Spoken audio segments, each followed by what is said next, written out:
Hello, everyone. Welcome to JSP Ambiance Luxury. My name is Jenny. Today, we're going to be doing part two of the reasons why we shouldn't have extramarital affairs. Go and check the part one. 5 reasons we gave why we shouldn't have extramarital affairs. Today is going to be the conclusion of why we shouldn't have extramarital affairs, the things that go on when we have extramarital affairs, or when we have extra partners, or when we cheat on our partners. So on our previous video, we talked about the children suffer when you have extramarital affairs. You might you're not addressing the issue in the family, that's why you're having extramarital affairs, and you might be caught when you're having extramarital affairs. And women talk for affection while men talk for information, and it damages our self-esteem when we cheat on our partners. Today is going to be extra 5 reasons why we shouldn't cheat on our partners, or why we shouldn't have extramarital affairs.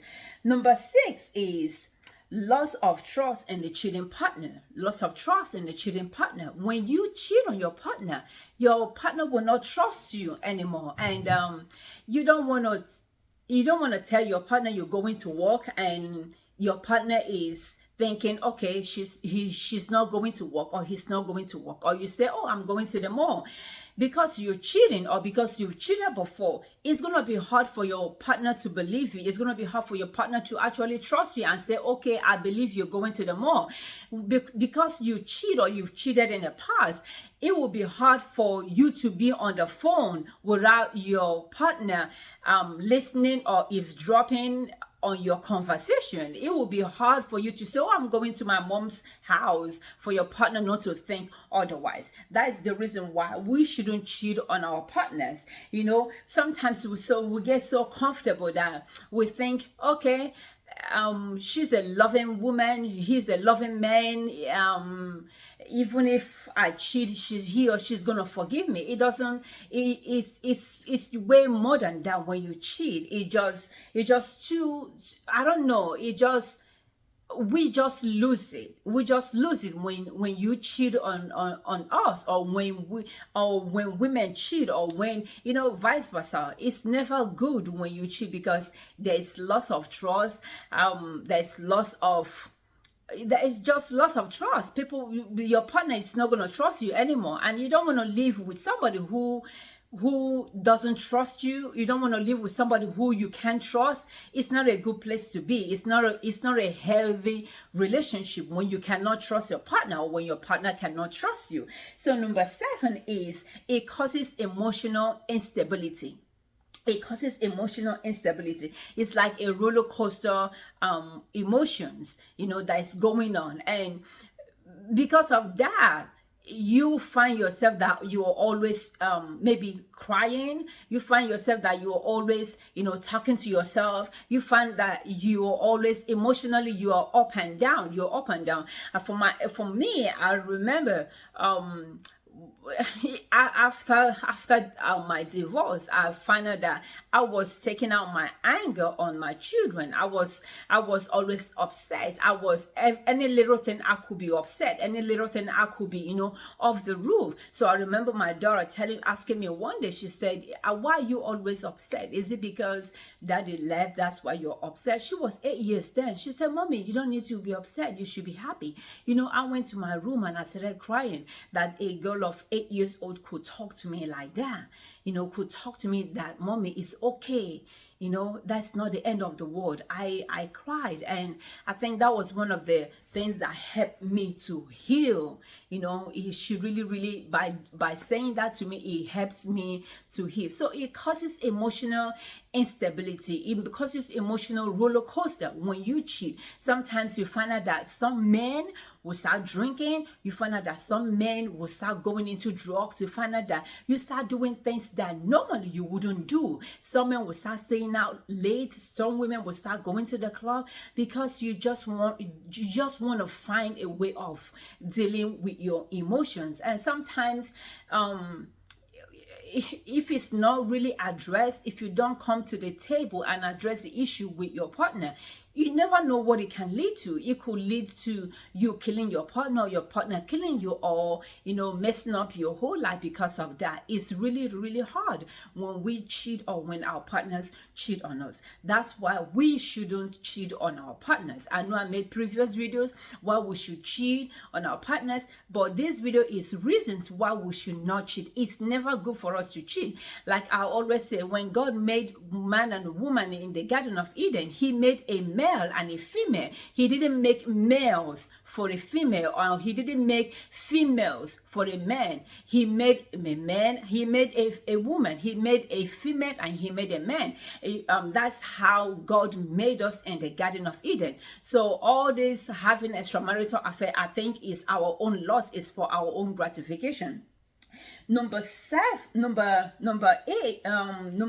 eight is it affects all areas of our lives. It just affects all areas of our lives, like roller coaster.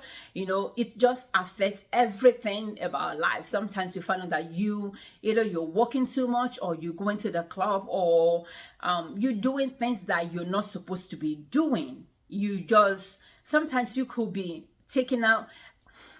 Somebody told me this week, she told me that how co-workers, when they come to work, instead of them to actually work, she said this particular lady, when she comes to work, instead of her to be working and be doing her, her daily routine, she'll be talking about her relationship. She'll be talking about how the man is cheating on her. She will be crying. So her colleague told her, you need to keep whatever is happening at home, you need to keep it at home and don't bring it to work.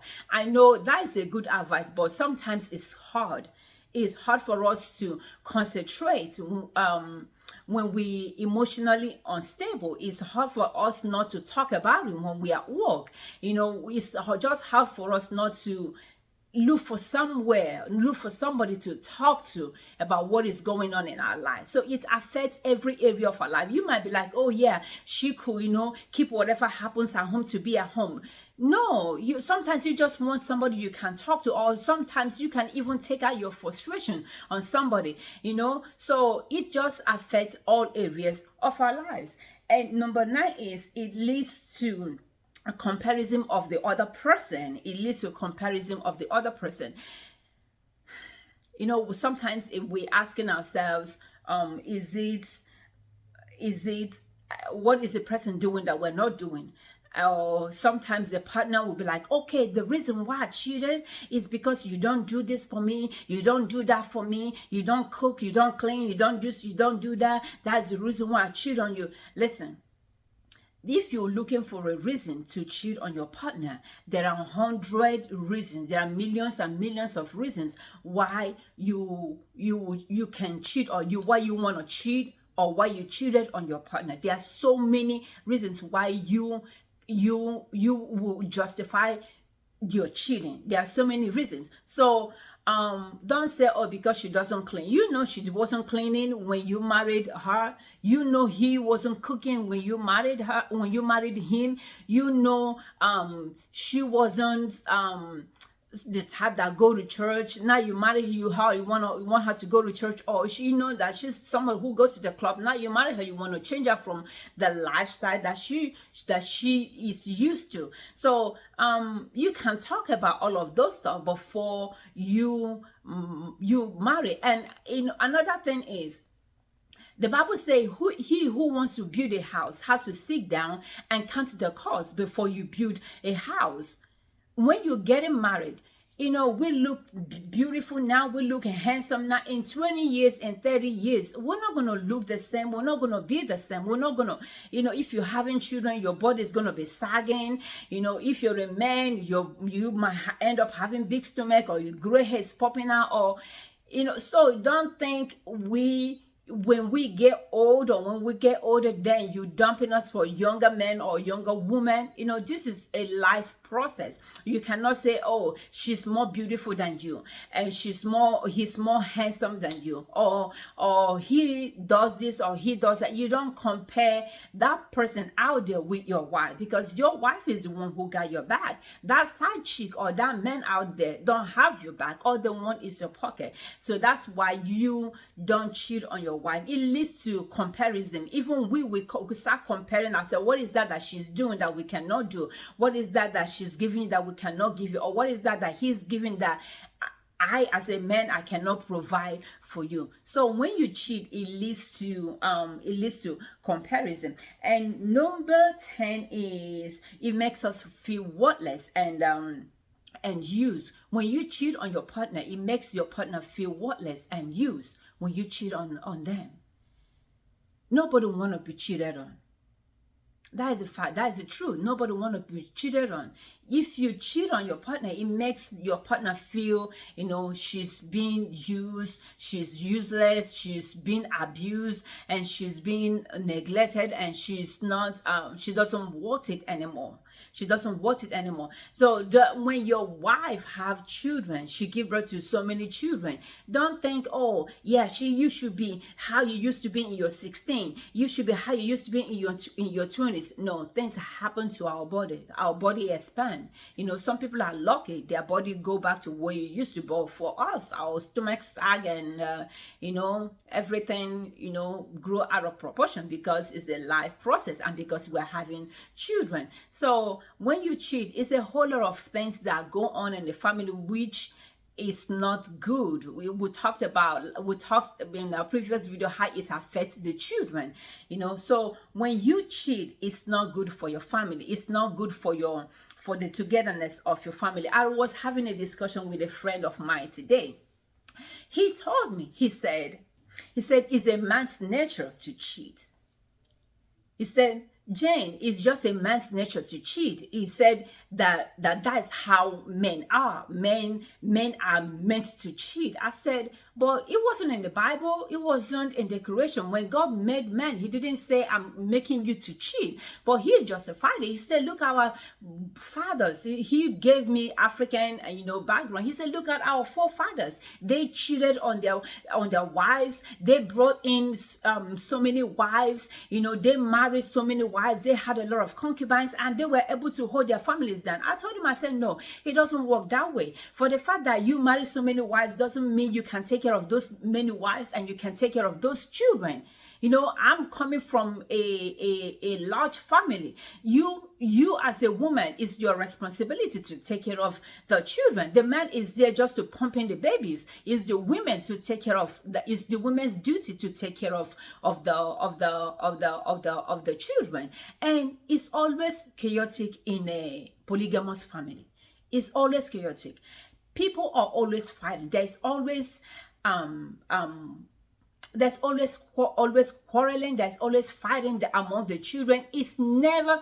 I always tell this men who cheat, when you die, what you're leaving behind, you're leaving your children to fight among themselves. You're leaving your family to fight among yourself, because you're not going to be here to settle your children. You're not going to be here to mediate when your children are fighting. That's why you cannot afford to have extra family out there. You cannot afford to have extramarital affair right there outside there, because you don't know what is going to lead to. You don't know. These children might kill themselves because they are fighting over properties. They are fighting over land. They are fighting over some things that you're not going to be here to take care of.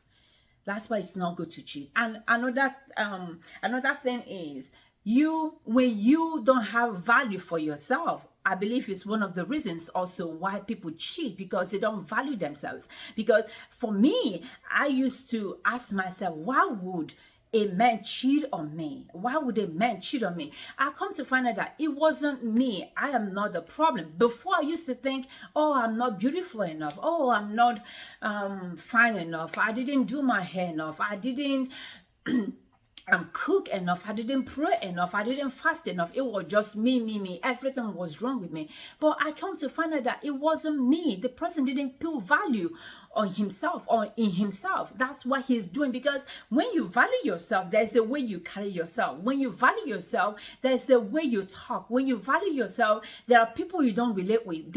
When you value yourself, there are things that you don't do because you give yourself that respect, because you value, honor, and cherish your body. You can't afford for everybody to, come in and dump whatever they have in you. You can't afford to, because you value yourself. And there are sicknesses and diseases out there. That's one of the reasons why we can't cheat, because whatever you do there, you're bringing it to your family, you're bringing it to your children. You don't know if the children are going to contact it. You don't know if you cut yourself and the children might come in contact with your blood. You don't know what is going on there. That's why you cannot afford to cheat. That's why you cannot afford to cheat. When you have commitment, another bonus reason is when there is commitment, you will not cheat. When there is commitment, you will not cheat. When there is lack of commitment, then that's when you cheat. You have to be committed to your family. You have to be committed to your children. You have to be committed to this family that God has given to you. You have to be committed to it, because that's where God will bless. Your commitment, your dedication to your family, that's what God will bless. The Bible says, he that breaketh the edge, the serpent will bite. Meaning, if there is a crack in the wall, that's when the devil comes in. If there is a crack in the wall or on the wall, that's when the devil comes in. I was having a discussion with somebody, and she told me, she said, well, if Adam in the Bible, Eve made Adam to eat the fruits in the Garden of Eden, and Adam shouldn't have eaten the fruit. I told her, said, listen, the Bible says, he that breaketh the edge, the serpent will bite. If she was there helping her husband, if she was by her husband, helping to till the ground, to cultivate the ground, there's no way the devil could have come and singled her out and said, come, I want to tempt you. Because there was a gap, there was an opening. The devil saw there was an opening and he struck. So you shouldn't let the devil have an opening in your family. A family that prays together stays together. A family that prays together, they stay together. Bring your family together. And I mentioned in our previous video that when you get old, who is going to take care of you? Don't burn your bridges, because when you get old, if something happens to you tomorrow, if something happens to you today, nobody's promised today, nobody's promised tomorrow. If something happened to you today, who is going to take care of you? You don't want to burn those bridges. If you burn those bridges, who is going to be there to take care of you? Will your children be there to take care of you? Will your wife be there to take care of you? Will your husband be there to take care of you? That's why you cannot afford to burn your bridges. And if somebody tells you that there is a perfect marriage out there, there's no perfect marriage out there. They are just lying. They are just lying. Either one is enjoying and the other is enduring, or both of them are enduring themselves. In the beginning, it wasn't so. You don't have to endure anybody.